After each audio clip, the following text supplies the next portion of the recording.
মেহেরপুর ২ আসনে বিএনপির মনোনয়ন ঘিরে দুপক্ষের হামলা ও ভাঙচুরের ঘটনা ঘটেছে। আহত হয়েছেন অন্তত ১০ জন। পরিস্থিতি নিয়ন্ত্রণে পুলিশ মোতায়েন করা হয়েছে। অন্যদিকে টাঙ্গাইলে মনোনয়নের দাবিতে বিক্ষোভ করছেন বিএনপির প্রচার সম্পাদক সুলতান সালাউদ্দিন টুকুর সমর্থকরা। এ নিয়ে আরও জানাতে মেহেরপুরের গাংনী উপজেলা বাজার থেকে যুক্ত হচ্ছেন মুজাহিদ আল মুন্না এবং টাঙ্গাইলের শহীদ স্মৃতি পৌর উদ্যান থেকে যুক্ত হচ্ছেন কাউসার আহমেদ। শুরুতে যাব মেহেরপুরে মুন্নার কাছে। মুন্না, জানাবেন কোন দুই পক্ষের মধ্যে সংঘর্ষের ঘটনা ঘটেছে আর বর্তমানে পরিস্থিতি কেমন দেখছেন?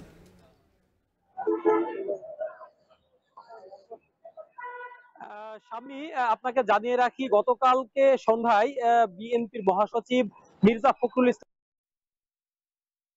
বিএনপির মনোনীত প্রার্থী সেখানে মেহেরপুর ২ দেওয়া হয়েছে গাংনীর সাবেক সংসদ সদস্য আমজাদ হোসেনকে।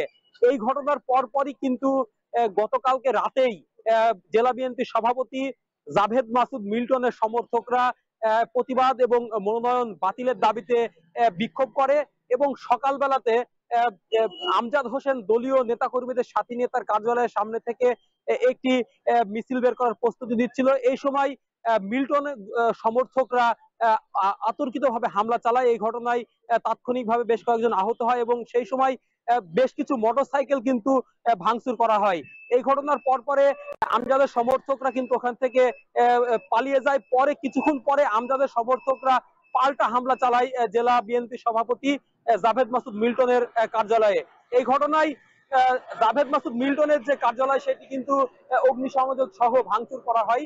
পরবর্তীতে এখনো পর্যন্ত কিন্তু অবস্থা বেশ থমথমে এবং এই ঘটনা নিয়ন্ত্রণে আনতে অতিরিক্ত পুলিশ মোতায়েন করা হয়েছে এবং হামলার পরপরই কিন্তু পুলিশ এবং সেনাবাহিনীর সদস্যরা গাংনী বাজারে উপস্থিত হয়ে পরিস্থিতি নিয়ন্ত্রণে নিয়ে আসেন। এখনো পর্যন্ত কিন্তু পরিস্থিতি থমথমে রয়েছে এবং গাংনী বাজারের অধিকাংশ দোকানপাট কিন্তু এখনো পর্যন্ত বন্ধ রয়েছে। আমি এই বিষয়ে গাংনী থানার যিনি ওসি বানি ইসরাইল, ওনার সাথে কথা বলেছি। উনি আমাকে জানিয়েছেন যে ঘটনার পরেই পরিস্থিতি নিয়ন্ত্রণে আনার জন্য অতিরিক্ত পুলিশ মোতায়েন করা হয়েছে এবং গাংনী বাজার কিন্তু জুড়ে কিন্তু অতিরিক্ত নিরাপত্তা বলয় তৈরি করা হয়েছে। আমি আমজাদ হোসেনের সাথে কথা বলেছি, তিনি আমাকে জানিয়েছেন যে বিএনপির মনোনয়ন দেওয়ার পরপরই কিন্তু গাংনীর একটি অংশ তার বিরোধিতা করছে এবং এই ঘটনার কে কেন্দ্র করেই কিন্তু মূলত হামলা পাল্টা হামলার ঘটনা ঘটছে। আমি কয়েকজন স্থানীয় লোকজনের সাথে কথা বলেছি, তারা আমাকে জানিয়েছেন আনুমানিক বেলা 11টার সময় কিন্তু এই হামলার ঘটনা শুরু হয় এবং তাৎক্ষণিক সাথে সাথে পুলিশ এবং সেনাবাহিনী সহ অন্যান্য আইন শৃঙ্খলা রক্ষাকারী বাহিনীর সদস্যরা কিন্তু ঘটনাস্থলে আসে। তবে এই ঘটনায় এখন পর্যন্ত আমরা হতাহতের যে ঘটনা শুনেছি, আমরা 10 জন আহত হওয়ার ঘটনার কথা শুনেছি। পাশাপাশি 12 থেকে 15টা মোটরসাইকেল কিন্তু ভাঙচুর করা হয়েছে। পরিস্থিতি এখন পর্যন্ত স্বাভাবিক পথে, এইটি জানিয়েছেন আমাদের গাংনী থানার ওসি। শাম্মী, এই ছিল আমার কাছে সর্বশেষ পরিস্থিতি। এবার টাঙ্গাইলের পরিস্থিতি জানতে যুক্ত হব কাউসার আহমেদের সঙ্গে। কাউসার, জানাবেন সুলতান সালাউদ্দিনের মনোনয়ন না পাওয়া নিয়ে তার সমর্থকরা কি বলছেন আর বর্তমানে পরিস্থিতি কেমন দেখছেন?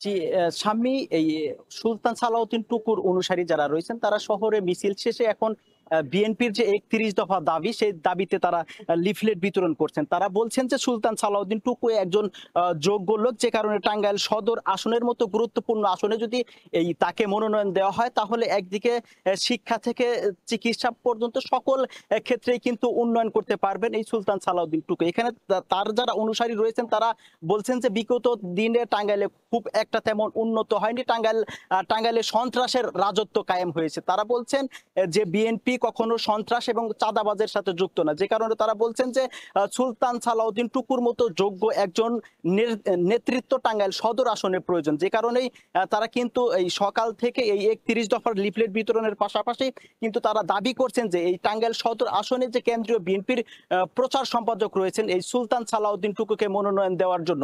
আমরা দেখতে পাচ্ছি যে এখানে প্রবীণ থেকে শুরু করে নবীন যারা আওয়ামী লীগের বিএনপির নেতাকর্মী রয়েছে, বিশেষ করে ছাত্র দল, বিএনপি এবং মহিলা দলের নেতাকর্মী যারা রয়েছেন তারাও কিন্তু এখানে তারা এই বিএনপির পক্ষে তারা বিভিন্ন প্রচার প্রচারণা চালাচ্ছেন, তারা এই সুলতান সালাউদ্দিন টুকুর পক্ষেই তারা দাবি তুলেছেন। আর এছাড়াও বলছেন যে এই টাঙ্গাইলের 8টি আসন রয়েছে 12টি উপজেলার মধ্যে, এই 8টি আসনই যাতে বিএনপির পক্ষে আসে সেই জন্য তারা কিন্তু কাজ করে যাচ্ছেন। তো তারা বলছেন যে ইতিপূর্বে টাঙ্গাইলে খুব একটা উন্নত হয়নি, তবে যে বিএনপির সুলতান সালাউদ্দিন টুকু যদি মনোনয়ন পান তাহলে রাস্তাঘাট থেকে শুরু করে চরাঞ্চলের মানুষের সার্বিক উন্নয়ন করতে পারবেন। তো তারা বলছেন যে এখন তারা পৌর উদ্যানে অবস্থান করছেন, এরই ধারাবাহিকতা এই বিএনপির 31 দফার লিফলেট নিয়ে তারা কিন্তু প্রান্তিক পর্যায়ে ছুটে যাবেন এবং বিএনপির পক্ষে তারা এবং জনগণকে কাজ করতে বলবেন।